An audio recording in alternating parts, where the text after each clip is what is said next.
Well, good morning everyone. After Rick and I's adventure last night in the pump truck, we've now arrived on site for the sewer tap I was telling you about. So this is beautiful, by the way. This is the neighborhood we're working in. You would never guess that we're only like 15 minutes from downtown Detroit, 20, somewhere in there. This is just this beautiful secluded woods area tucked back in the middle of nowhere. But we've got us a rental machine today, the old Volvo 160. So we're gonna have a fantastic fuel bill today because Volvos, they're smooth running machines, but we've noticed they tend to drink. This is the house we're working on. You can see it's a ways back there. And this neon green paint down here is where our sewer tie-on is. So supposedly, that green stake right there is where our tie-on is. We got the water stop box right next to it, so we'll have to worry about that. But basically, this house here was on a septic system, and they're converting over to sewer because the field failed. So what we're gonna do is we're going to go around back of the house, install a grinder pit, which is that thing sticking up on the truck right there that's strapped down. That's our grinder pit. And we'll install a grinder pump, and then that will basically run in a trench all the way up here to our tap to dump into the sewer. So that's all I know right now. Rick is up there talking with our buddy Craig, who is behind this tree right here, talking to the next door neighbor. They are kind of hammering out details of where we're gonna run this thing. And then I'm gonna jump in the machine and I'm gonna dig it. So I guess I will catch you guys here shortly when we're in the machine. We'll see you in a bit. We're just doing a little grubbing, grub. Getting all the vegetation out of here so we're not having to fight it later when we're trying to do real stuff.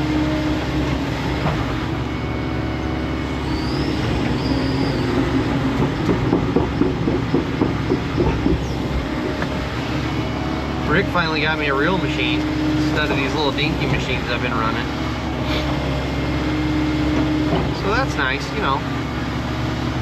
Oh, look at Rick's. Rick's gonna film too, so you get two perspectives. Look at that. You get my perspective of me talking about the crew and the work that's gonna be done, and then I'm sure Rick's version is like, oh, look at that princess operator over there. He's, oh my God, I just gotta baby him.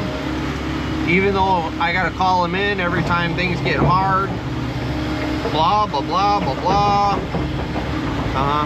Typical Rickism. That's it. Okay. We're gonna move up here and get these trees out of the way. Boys are digging for the gas line, which is, I'm sure, what Rick's telling you right now. Morning. Here's the start of our day. We're digging for the gas line right here. Ethan and Matt are digging cautiously, right, guys? Yeah. Very cautiously. Yes. Okay. We got our water tap right there. We got our sewer right here. So we're starting to locate our utilities right now. Got my buddy Craig in the background. CK Plumbing Services. We work with a few plumbing contractors that are actually just your buddies. Brian's in the 160, getting ready and getting warmed up. Basically, we're going to just do the sewer tap right here with the 160. I don't know, probably get back about 30, 40 feet if we can, then switch out to the 8-ton just due to the trees and the lack of room. We brought the little convoy, and there's old Brian doing the grubbing. It's about to get rowdy. Okay, we're officially starting our dig here. We're gonna expose the water stop box so that we can see if there's a water line actually attached to it. Because there's a good possibility that feeds the house going to my right here. And if there's a water line, we are gonna have to cross it. So we'll do this first. And then we'll start working on our sewer.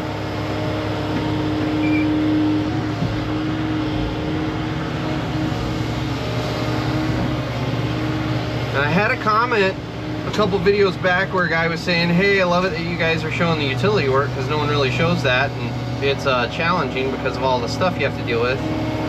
I mean, here it is. This is what we have to deal with. You got trees and utilities and just obstacles all over the place, and you gotta dig gently and carefully and be wise with your movements. Get the full experience.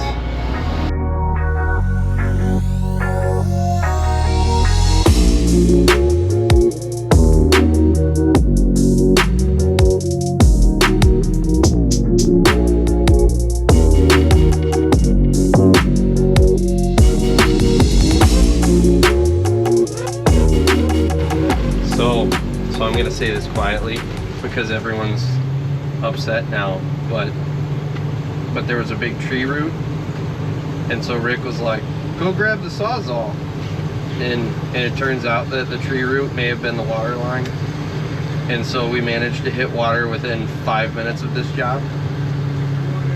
So, you know, next time Rick's talking a bunch of shit about his prima donna operator, let the record show that Rick is the guy that brings Sawzalls to a waterline fight.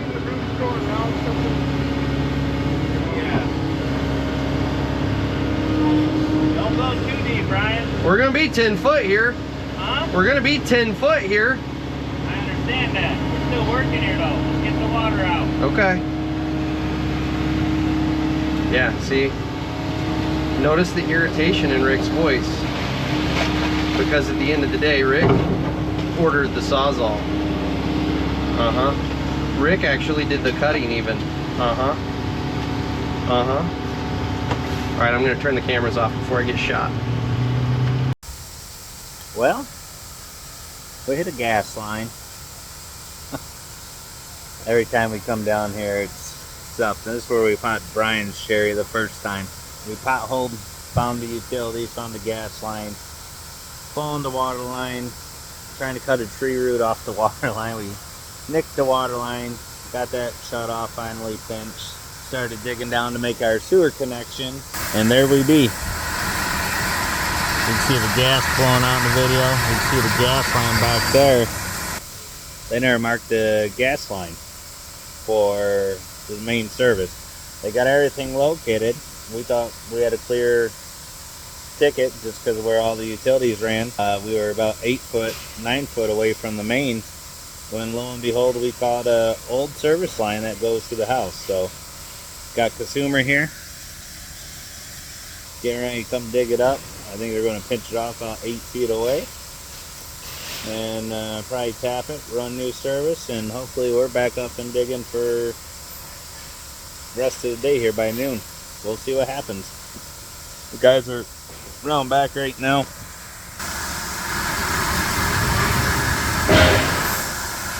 Digging with the 8-ton, advancing the job, bringing the sewer. We got 2 or 3 connects around back, bringing them around to where the grinder pit's gonna go. So, still working while part of the job shut down. Be safe out there. So, quick update. We have that going for us.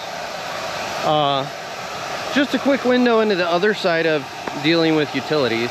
So this gas line was not marked, even though we've got all of the utility markings up here at the road, including all the way over to the neighbor's lot next door. This is this neighbor's lot and it's marked, but there was nothing marking this direction. And if you look, there's no tracer wire on that. So we originally were pissed off at the marking company that they didn't mark it, but how are you supposed to mark it when the gas company didn't run a tracer wire? So that's some of the joys of doing this, is you still hit stuff occasionally, even though it's not really your fault. And I guarantee you we're still gonna have to fight with the gas company over the bill for this one, because that's what happens with utility strikes, is the utility companies try to put it on the excavating contractor, because you know, you should have known it was there even though there was no indicator that it was there. So we're gonna retool for a bit here while we wait on the gas company to come out. Let me walk you around the backyard here and show you happier things, sunnier things, things that instill feelings of hope instead of desperation. So what we have back here, outside of a jungle, yeah, it's a jungle back here. This is after I grubbed it. Everything was grown up like this when I first got back here. Basically what we've got is, you notice I got downgraded to a smaller machine because I hit a gas line.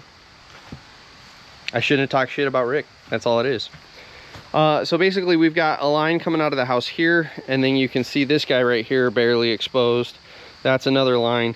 They come in, and why somewhere in here there's a clean out that's going out to the old tank. So we are going to tie on to these two lines right here, run them out beyond the excavator there, which is where we'll put in our grinder crock, and then we will hard plumb it uphill. And then we've got to scratch around and find the old tank and collapse it and fill it in to abandon the old tank. So that's what we're going to start working on here shortly while we wait for the gas company to show up. And hopefully, maybe things will settle in on this job and we can actually get something done. Because so far we've managed to hit a water line and a gas line, which doesn't sound very good. But we're victims of circumstance, ladies and gentlemen. You've seen it here live. Victims of circumstance. Ow! There's briars. It's fantastic. I'm gonna go untangle myself, and I'll see you in a bit. All right, a quick update. We've started tying in the back here. You're gonna notice you're not gonna see Rick anywhere. We have gas spewing at the road. We had water spewing at the road, and Rick said something about needing to go to a meeting. Melissa, do a quick cut right here to the footage of Rick getting a pedicure. This is where we will put that footage in. So yeah, I don't know what the meeting's about, but this is where we're at while everyone's, you know, in the midst of chaos. Rick's got a meeting. I don't think it's connected back there though. No? Well, I ripped it free. Oh, you put a break on both sides? Yeah. So this, that's ductile iron, and when it breaks, it's actually terrible when it breaks, because what happens is it'll split way up the line. So it's almost to the point that that entire section is bad. Like it splits way up. So I did ask Rick today how long this job was gonna take. And you know what he told me? He said if it goes bad, 3 days. But with our skill set, we might be able to knock it out in a day. Where's Rick right now? Standing on the truck. Which I'm quickly coming to the conclusion that Rick's skill set is holding that truck in place. Yeah, he's captain in the back seat. Yeah, capped in the back seat.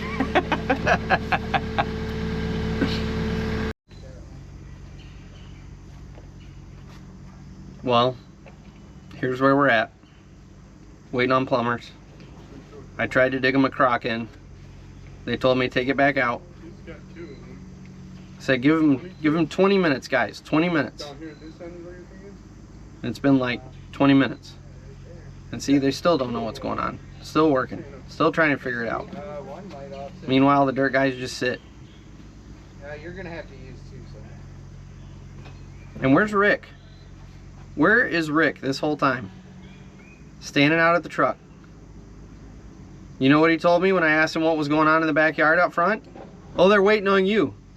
That's what he said. Yeah. Oh, they're waiting on you. Oh, really? They're not waiting on you, Rick? This is why I have the belt and he doesn't.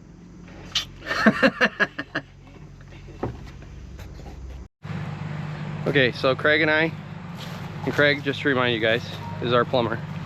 Craig and I ran to Home Depot to pick up some supplies. We leave Rick alone for maybe an hour, 45 minutes. It wasn't that long, everyone. And this is what we're left with. I mean, look at this. It's like the trees gave up on life, except this was caused by man. Not man, the general term. A man. This is Rick the Dick in his prime right here, where he's just ripping shit down. And then look at this trench. Like, this is the non-straightest, goofiest looking trench I've ever seen. I mean, this is the proof. They always say proof is in the pudding, right? Mr. Rick the Dick with his prima donna operator at least the prima donna operator can dig a straight trench without, you know, killing half of the trees on site. So I'm just saying, just saying.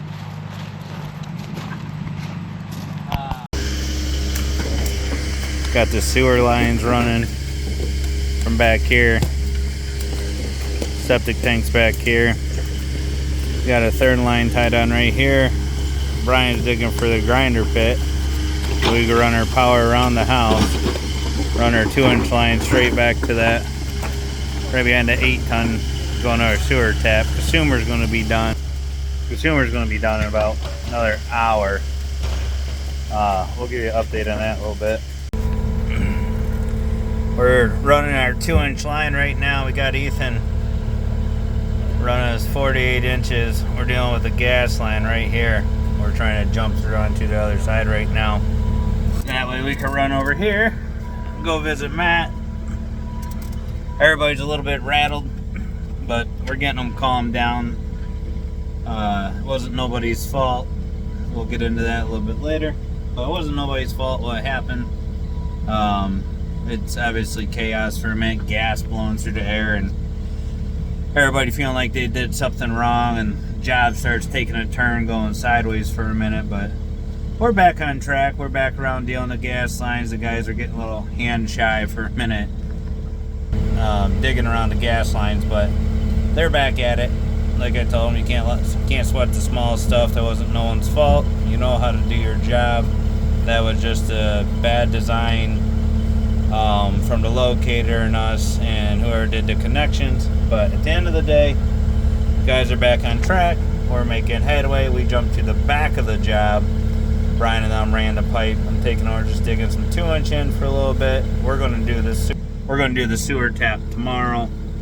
Just late in the day. Consumers is still wrapping up there right now. We got a trench box coming in tomorrow, so we could try to keep with all those utilities and everything, keep it shored up and keep everything back. We're not going that deep, but we're going to try to keep it skinny because there's a bunch of utilities from the other house crossed onto this property line, and it's all on top of where the sewer's at. So they rerouted the gas line after we blew it up.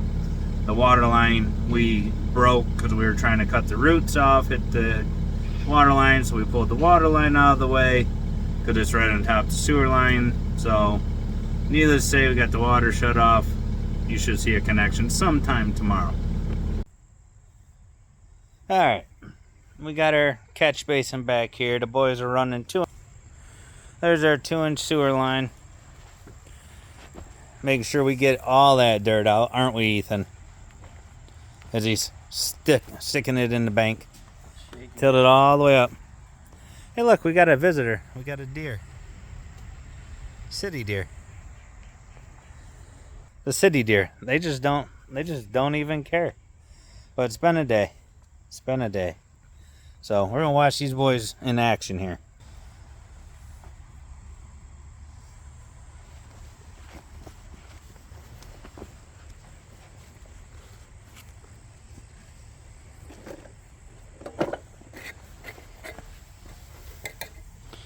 A little primer before glue.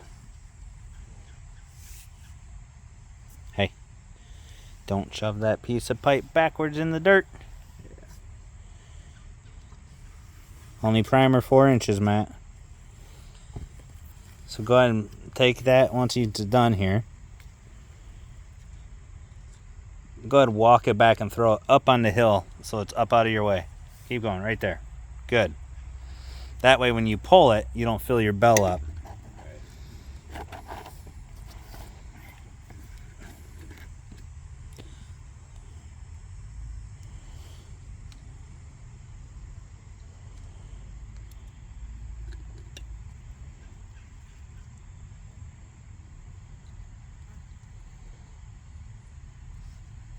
Alright. Hold it there. And that is how you glue sewer pipe. Alright. We're finishing strong, boys. Good job. Well, here comes old Mr. Furnace in the 160. We're gonna unload the trench box. that we picked up last night. Looks like he's getting the wood out of the way. All joking aside, this is where skill set really shines. We like to poke fun at each other, have a lot of fun, but good at what he does. So, I'll hook these up.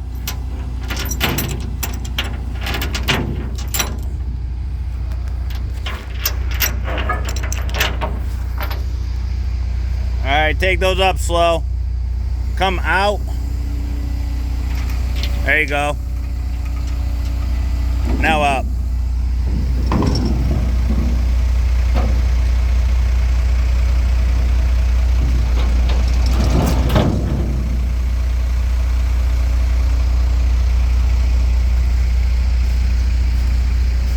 Those things are heavy as shit. No, let's stick them where it's flat, and put the smooth side down. We'll build the box right over here. You want which side down?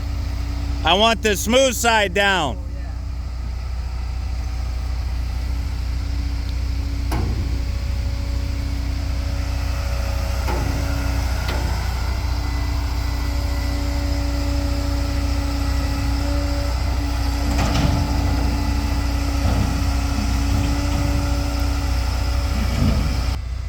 Good morning.